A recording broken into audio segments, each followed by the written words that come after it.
इस वीडियो में हम लोग डिस्कस करने वाले हैं उद्यम रजिस्ट्रेशन सर्टिफिकेट के बारे में इन 2025 कैसे आपको अप्लाई करना है, डॉक्यूमेंट्स क्या क्या चाहिए होते हैं।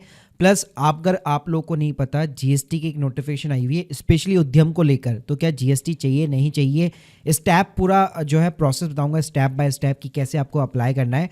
और वीडियो के एंड में भाई प्रैक्टिकल में क्या इस सर्टिफिकेट को लेने के बाद में आपको बेनिफिट्स देखने को मिलते हैं गवर्नमेंट की तरफ से, ये भी बताने वाला हूं। तो प्लीज पूरा वीडियो यहाँ पे जरूर देखिएगा। यार वीडियो को स्टार्ट करने से पहले बताना चाहूंगा, अगर आप प्रोफेशनल एक्सपर्ट से उद्यम सर्टिफिकेट के ऊपर हेल्प लेना चाहते हैं, link in the description box, जहां पे आप हमारी ऐप वगैरह को भी जो है डाउनलोड वगैरह कर सकते हैं या फिर डायरेक्टली हमसे भी कॉन्टैक्ट कर सकते हैं। पहले बात करते हैं कि उद्यम्स के लिए क्या क्या डॉक्यूमेंट्स वगैरह की रिक्वायरमेंट रहती है और आखिर ये क्या सर्टिफिकेट होता है। तो देखो, उद्यम को हम लोग एमएसएमई सर्टिफिकेट भी बोलते हैं।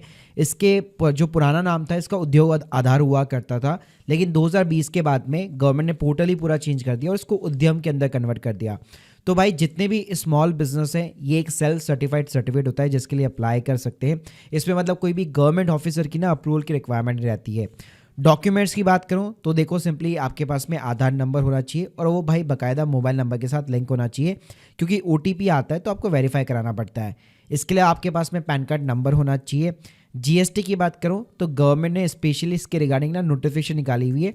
जीएसटी पहले एमएसएमई यानी कि उद्यम के लिए कंपलसरी हुआ करता था, आपको लेना पड़ता था, लेकिन गवर्नमेंट ने यहाँ पे जो है अब इसके लिए साफ मना कर दिया है कि जीएसटी की यार ऐसे कोई रिक्वायरमेंट नहीं है। आप चाहो तो उद्यम के लिए सीधा ही अप्लाई कर सकते हो। जीएसटी अगर आप थ्रेशोल्ड लिमिट भाई क्रॉस करते हो तो अप्लाई करने की रिक्वायरमेंट है, वरना जीएसटी की कोई भी यहाँ पे रिक्वायरमेंट नहीं है। एक इंडिविजुअल पर्सन अपने पैन कार्ड नंबर पे भी सिंपली उद्यम के लिए अप्लाई कर सकता है। बाकी जो अदर एंटिटीज़ है, पार्टनरशिप है, एलएलपी है, कंपनीज वगैरह, तो ध्यान रखना वहाँ पे तो भाई जो ऑथराइज पर्सन है उसका आधार नंबर यहाँ पे और जीएसटी वगैरह चाहिए होगा। चलिए बात करते हैं कि भाई अप्लाई कैसे करना है, तो लिंक दे दूंगा डिस्क्रिप्शन बॉक्स में। तो यहाँ पे देखो आपको 4-5 टैब्स दिखेगी। तो जो लोग फर्स्ट टाइम अप्लाई कर रहे हैं उद्यम के लिए, तो वो तो भाई उनके लिए तो फर्स्ट लिंक है, लेकिन ध्यान रखिएगा जिनके पास में पहले ना उद्योग आधार हुआ करता था, वो अगर आप कन्वर्ट करना चाहते हैं तो वो डायरेक्टली ना फ्रेश अप्लाई नहीं कर पाएंगे, उनको कन्वर्ट करना पड़ेगा। तो उसके लिए भाई ये ना सेकंड वाली टैब दी गई है, तो उसके थ्रू आप अप्लाई कर सकते हो। तो चलो मैं सीधा आपको फ्रेश अप्लाई करना बताता हूँ। अब भाई सिंपली यहाँ पे आपका आधार नंबर पूछेगा और आधार में एग्जैक्ट जो नाम है वो सिंपली यहाँ पे आपको इंसर्ट करना है। तो जैसे यहाँ पे आप वैलिडेट कराएंगे तो सिंपली आपका जो भी नंबर लिंक होगा उसके ऊपर एक ओटीपी चला जाएगा और ओटीपी डालने के बाद में सिंपली यहाँ पे आपको वैलिडेट बटन पे क्लिक करना है। तो आपने जो डेटा डाला है उसको ये सिंपली वैलिडेट करेगा। उसके बाद में यहाँ पे आपको अपना सिंपली जो है पैन कार्ड को वैलिडेट कराना होगा। तो यहाँ पे सिंपली आपको पैन नंबर डालना है, टाइप ऑफ ऑर्गेनाइजेशन के अंदर एज ए प्रोप्राइटर रखना है, अपना पैन कार्ड होल्डर का नाम डालिए, जो भी पैन कार्ड में आपका नाम लिखा हुआ है एग्जैक्ट वही, और उसके साथ में आपको डेट ऑफ बर्थ डालनी है जो पैन कार्ड के अंदर मेंशन हो। इसके बाद में सिंपली यहाँ पे आपको पैन वैलिडेट बटन पे क्लिक करना है, ये पैन का आपका वैलिडेशन करेगा। जैसे आपका पैन सक्सेसफुली वेरीफाई हो जाता है उसके बाद में सिंपली आपको कंटिन्यू बटन पे क्लिक करना है। इसके बाद में आपके पास में जीएसटी नंबर है कि नहीं है या फिर आप एग्जेम्प्टेड है, तो उसके अंदर यहाँ पे सिंपली आपको यस और नो के अंदर जवाब देना है। फिर उसके बाद अगर आप नीचे आएंगे तो यहाँ पे आपका name of the entrepreneur already यहाँ पे जो है एडिटेबल नहीं होगा, पैन कार्ड से ऑटोमेटिकली फैच हो चुका होगा जो आपने ऊपर पहले इंसर्ट किया था। इसके बाद में यहाँ पे आपका मोबाइल नंबर हो गया और आपका ईमेल एड्रेस हो गया। उसके बाद में नीचे अगर आप आएंगे तो यहाँ पे कैटेगराइजेशन ऑफ ऑनरशिप होगा, जो ओबीसी, जर्नल, वुमेन, इन सब के अंदर यहाँ पे डिवाइडेड है। तो यहाँ पे आपको अपनी सोशल कैटेगरी डालनी है, जैसे जर्नल हो गया, एससी हो गया, एसटी हो गया, ओबीसी हो गया। फिर जेंडर पूछेगा तो जेंडर आपको यहाँ पे सेलेक्ट कर लेना है। फिर उसके बाद में आप स्पेशली एबल्ड पर्सन है कि नहीं है, तो यस और नो के अंदर आपको सिंपली जवाब देना है। नेम ऑफ द एंटरप्राइज यानी आपका जो भी फर्म का नाम है वो यहाँ पे आपको ऐड करना है। उसके बाद में यहाँ पे प्लांट एंड यूनिट का नाम आएगा, तो ऊपर जो आपका फर्म का नाम है वही आपको ऐड करना है। अगर आप एक मैन्युफैक्चरिंग बिजनेस है, फैक्ट्री चला रहे, मल्टीपल आपकी फैक्ट्रीज है और मल्टीपल आपकी यूनिट्स है, तो यहाँ पे 1 बाय 1 करके आपको यूनिट जो है ऐड करनी रहती है। इसके अलावा ऊपर जो आपने यूनिट का नाम डाला है, जो फैक्ट्री का यहाँ पे यूनिट का नाम डाला है, उसका आपको सिंपली यहाँ पे एड्रेस डालना होता है। तो यहाँ पे आपको यूनिट सेलेक्ट करनी होती है। उसके बाद में फ्लैट नंबर हो गया, नेम ऑफ द प्रेमाइसेस हो गया, कौन से विलेज में है, ब्लॉक हो गया, road, street name, city, pin code, state हो गया, डिस्ट्रिक्ट हो गया, ये आपको सेलेक्ट करना होता है। यहाँ पे आप लोगों को एक चीज बताना चाहूंगा, यहाँ पे स्टेट और जो डिस्ट्रिक्ट होता है वो चेंज नहीं हो सकता एक बार सर्टिफिकेट बनने के बाद में।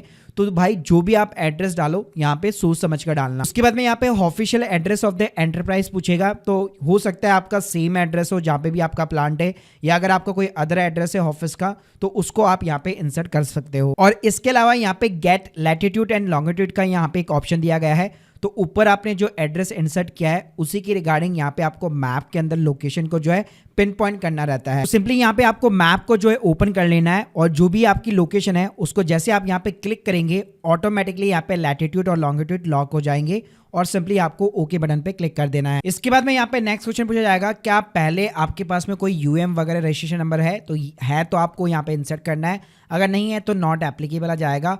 फिर उसके बाद में स्टेटस ऑफ द एंटरप्राइज आएगा जिसके अंदर आपको डेट डालनी है जब से आपने बिजनेस को शुरू किया या जब से आपका रजिस्ट्रेशन वगैरह आप कर रहे हैं। और यहाँ पे एक और चीज ध्यान रखिएगा, आप फ्यूचर की डेट या करंट डेट को सिलेक्ट नहीं कर सकते हैं, आपको कोई ना कोई यहाँ पे पास डेट जो है सिलेक्ट करनी पड़ेगी।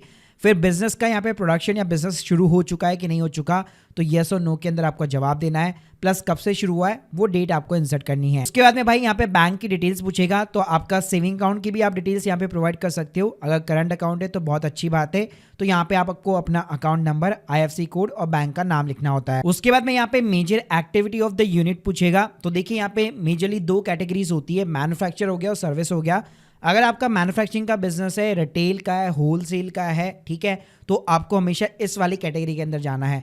लेकिन अगर आपका एक सर्विस ओरिएंटेड बिजनेस है तो फिर आपको ये सर्विस वाली कैटेगरी के अंदर जाना होगा, क्योंकि मैन्युफैक्चर में आपका रिटेल हो गया, होलसेल हो गया, मैन्युफैक्चरिंग सब कुछ इंक्लूडेड होता है। तो यहाँ पे आप देख सकते हो जैसे आप इसको सेलेक्ट करोगे तो यहाँ पे एक और टैब खुल जाएगी जिसके अंदर आपको ये ट्रेडिंग वाला भी सेक्शन मिल जाएगा जिसमें आप अपनी रिटेल और होलसेल की एक्टिविटी को ऐड कर सकते हो। प्लस यहाँ पे आपको अपना NIC कोड डालना पड़ता है जो कि एक इंपॉर्टेंट पार्ट है सर्टिफिकेट का। तो जिस सेक्टर में भी आप बिजनेस कर रहे हैं उसके आपको 2 से 3 लेटर यहाँ पे जो है टाइप करने, तो आप देख सकते हैं ऑटोमेटिकली आपको रिकमेंडेशन यहाँ पे प्रोवाइड कर देगा।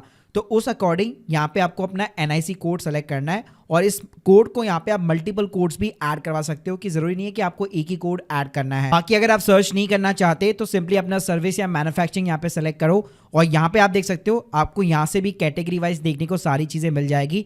आपको सिंपली सेलेक्ट करना होता है, तो उस अकॉर्डिंग उसका सब डिजिट हो गया, जो 4 डिजिट NIC कोड होता है, जो 5 डिजिट होता है वो अपने आप ओपन होने लग जाएगा। बाकी वैसे इसके ऊपर मेरे एक पूरा डेडिकेट सेपरेट वीडियो ऑलरेडी यहाँ पे मैंने इसके ऊपर क्रिएट कर रखा है। इसके अलावा नीचे अगर आप जाएंगे तो यहाँ पे number of the person employed आएगा जिसके अंदर अगर आप खुद ही केवल काम कर रहे हैं तो आप मेल है फीमेल है उस अकॉर्डिंग यहाँ पे आप नंबर्स डाल सकते हैं। किसी को हायर कर रखा है तो उस अकॉर्डिंग मेल फीमेल और अदर्स के अंदर आप टोटल यहाँ पे अपना नंबर्स दे सकते हैं। उसके बाद में नीचे देखेंगे तो investment and plant and machinery आता है जिसके ऊपर जो आपकी कैटेगरी होती है वो डिसाइड होती है। तो यहाँ पे आपको ज़्यादा इंसर्ट करने की जरूरत नहीं है, अगर आप ITR फाइल करते ऑटोमेटिकली डेटा यहाँ पे प्रेफर्ड हो जाता है। बाकी अगर आपको नहीं मालूम है वैल्यूज तो उसको आप 0 भी कर सकते हो। उसके बाद में नीचे कई सारे आपसे क्वेश्चन पूछे जाएंगे कि जैसे अगर आप जैम पोर्टल जो कि गवर्नमेंट का टेंडर का यहाँ पे एक पोर्टल है उसके ऊपर क्या आप रजिस्टर होना चाहते हो, तो उस अकॉर्डिंग आपको यहाँ पे यस और नो के अंदर जवाब देने हैं।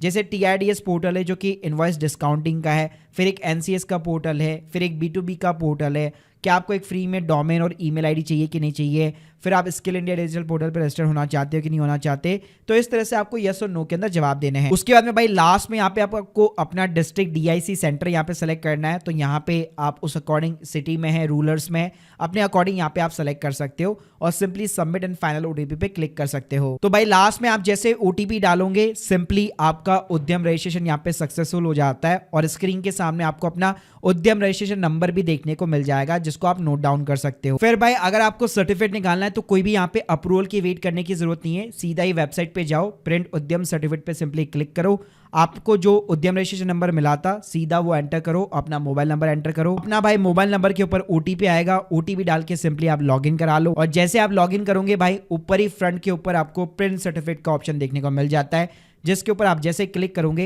ये एक PDF जनरेट कर देगा। तो यहाँ पे सिंपली आप प्रिंट बटन पे क्लिक करो, या तो इसको प्रिंट आउट ले लो या फिर एज ए PDF आप इसको यहाँ पे सेव करा सकते हो। अब गाइस हम लोग बात करते हैं कि इसकी प्रैक्टिकली में भाई बेनिफिट्स क्या मिलते हैं आखिर उद्यम सर्टिफिकेट निकालने के।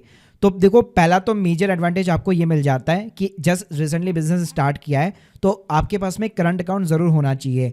तो बैंक के अंदर एक तो आपका करंट अकाउंट खुल सकता है इस डॉक्यूमेंट के बेसिस पे, क्योंकि 2 लीगल एंटिटी सर्टिफिकेट मांगे जाते हैं जिनमें से आप एक उद्यम यहाँ पे बैंक को प्रोवाइड कर सकते हो।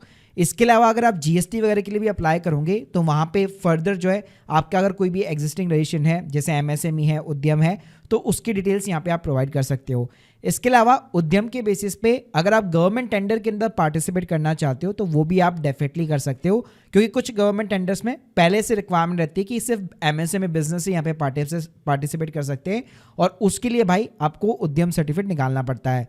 इसके अलावा रिसेंटली गवर्नमेंट ने एक और रूल निकाला है कि जितने भी एमएसएमई बिजनेस है उनका भाई पेमेंट जो है 45 डेज के अंदर हो जाना चाहिए। यानी जो बड़ी बड़ी कंपनी से आप यहाँ पे जो है काम करते हैं उनके लिए, और आपका जो पेमेंट जो है यहाँ पे 6-6 महीने 1-1 साल अटक जाता है, अब वो नहीं होगा। अगर आप एक एमएसएमई है, उद्यम का अगर आपके पास सर्टिफिकेट है, आप सिंपली उनको प्रोवाइड कीजिए। और ये बाकायदा रूल लिखा हुआ है इनकम टैक्स के अंदर कि अगर उन्होंने यहाँ पे 45 डेज के अंदर पेमेंट नहीं किया तो सामने वाली जो पार्टी, जो बड़ी कंपनीज है, उनको भाई डिडक्शन नहीं मिल पाती, वो जो एक्सपेंसेस है वो इनकम टैक्स में क्लेम नहीं कर पाएंगे। तो ये भी एक बड़ा एडवांटेज अब हो चुका है कि जिसके पास में भी उद्यम का सर्टिफिकेट है वो भाई ये बेनिफिट उठा सकता है। इसके अलावा गवर्नमेंट का ना एक इनवॉइस डिस्काउंटिंग का पूरा अलग से एक प्लेटफॉर्म है। तो मान लो अगर आपके पास में बहुत बड़े बड़े इनवॉइस है, आपको वर्किंग कैपिटल की रिक्वायरमेंट है, तो वहाँ पे आप इनवॉइस डिस्काउंटिंग प्लेटफॉर्म के ऊपर जाकर आप अपने इनवॉइस के अगेंस्ट में यहाँ पे पैसा वगैरह रेज कर सकते हो। इसके अलावा गवर्नमेंट के कुछ लोन्स होते हैं, जैसे प्रधानमंत्री पीएमईजीपी लोन हो गया, मुद्रा लोन वगैरह हो गया। तो इन लोन्स के अंदर भी भाई जिसके पास में उद्यम सर्टिफिकेट होता है वही यहाँ पे बंदा अप्लाई कर सकता है और उसी को यहाँ पे प्रायोरिटी लैंडिंग भी दी जाती है। इसके अलावा अगर आप मान लो एक कंपनी चला रहे हो, प्राइवेट कंपनी चला रहे हो, एलएलपी चला रहे हो, तो अगर मैं ट्रेडमार्क अगर आपको करवाना है तो गवर्नमेंट फीस ऑलमोस्ट 9,000 रुपये होती है। लेकिन अगर आपके पास में ये उद्यम का सर्टिफिकेट है, आपकी फीस हाफ हो जाएगी, सिर्फ 4,500 रुपये लगेगी। तो वहाँ पे भी भाई आपको ये सब्सिडी और रिबेट देखने को मिल जाती है। इसके अलावा कोई क्रेडिट रेटिंग एजेंसी से अगर आप अपनी क्रेडिट रेटिंग वगैरह कराते हो तो उसकी जो आप फीस वगैरह पे करोगे वो भी यहाँ पे रिवर्सल हो जाती है। और कई बार जो गवर्नमेंट के कुछ टेंडर्स होते हैं जहाँ पे आना आपको एडवांस में डिपॉजिट देना पड़ता है, वहाँ पे भी भाई ये चीज़ वेव ऑफ हो जाती है। इसके अलावा भाई गवर्नमेंट के बहुत सारे एग्जीबिशंस लगती है, फेयर लगते हैं, तो उसके भी इनविटेशन उन्हीं को मिलते हैं जिसके पास में उद्यम का सर्टिफिकेट होता है। So guys, hope you like this video, please subscribe channel. अगर आप लोग माय ऑनलाइन सीए से पेड सर्विस लेना चाहते हैं अपने बिजनेस के regarding, link in the description box. Thank you guys, thank you very much.